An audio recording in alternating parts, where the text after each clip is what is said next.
लोकसभेचं अधिवेशन सुरू झालं आहे। पहिल्या दिवसाची ही चित्र। निवडून आलेल्या प्रत्येक खासदाराच्या चेहऱ्यावर आनंद दिसतोय। महत्त्वाचं म्हणजे विरोधकांच्या चेहऱ्यावरचा आनंद जरा जास्तच आहे। सर नीट पर राहुल जी सर बोलेंगे। देखिए जो आक्रमण प्रधानमंत्री जी अमित शाह जी कॉन्स्टिट्यूशन पर संविधान पे कर रहे हैं वो हमारे लिए एक्सेप्टेबल नहीं है, वो हम होने नहीं देंगे।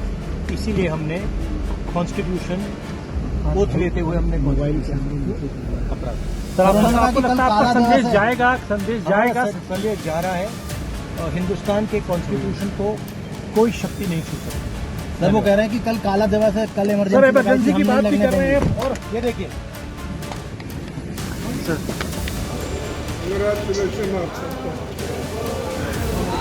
एक हो गए हम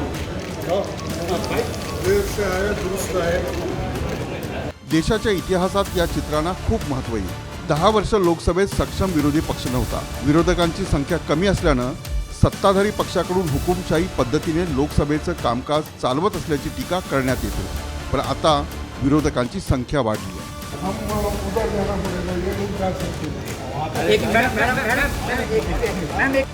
मैं उनको पूर्वार्ध में कल के दिन 25 जून 1975 की तरफ लेके जाऊंगा, फ्लैशबैक में, जब उनकी दादी स्वर्गीय श्रीमती इंदिरा गांधी ने बेवजह आपातकाल लगाया था और संविधान को कुचल दिया था। विचार अभिव्यक्ति की समीक्षा करती थी और आपकी भी प्रेस पर सेंसरशिप लगाई थी। उस जमाने में ये आप लेके चल रहे होते तो मैं तो जेल जाता, लेकिन आप भी जेल जाते।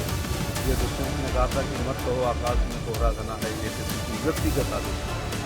तो जेपी को जेपी अटल जी, अडवाणी जी, लाल कृष्ण अडवाणी जी, कुशाभाऊ ठाकरे, सुंदर सिंह भंडारी से लेकर के मुलायम सिंह यादव, शरद यादव, रामविलास पासवान, मधु दंडोते, मधु लम्हे, जॉर्ज साहब, इन सबको आपातकाल में जेल भेजा था और वही लोग सत्ता लेकर के संविधान बदलने की बात कर रहे हैं। इसमें ज़्यादा दुख हो रहा है कि संविधान की कॉपी लेके सभा और पार्लियामेंट में अखिलेश यादव और राहुल गांधी आए हैं। अखिलेश जी को याद दिलाना चाहूँगा कि सन 75 में आपातकाल में उनके पिताजी स्वर्गीय मुलायम सिंह यादव जी को 19 महीने श्रीमती इंदिरा गांधी ने जेल दिया था। तो जवानी की बेहतरीन 19 महीने अगर किसी को जेल की काल कोठरी में बिताना पड़े तो सभी दिन वापस नहीं आते। अखिलेश यादव लोकसभेत पोहोचले। राहुल गांधीच्या हातात संविधानाची प्रत दिसत आहे। म्हणजे सत्ताधारी पक्षाला घेरण्याचं काम विरोधकांकडून केलं जाणार आहे। सत्ताधारी आणि विरोधक ही लोकशाहीची महत्त्वाची स्तंभ मानली जातात। नुकत्याच झालेल्या लोकसभा निवडणुकांमध्ये इंडिया आघाडीला जे यश मिळालंय त्यामुळे विरोधकांचा जोश वाढला आहे।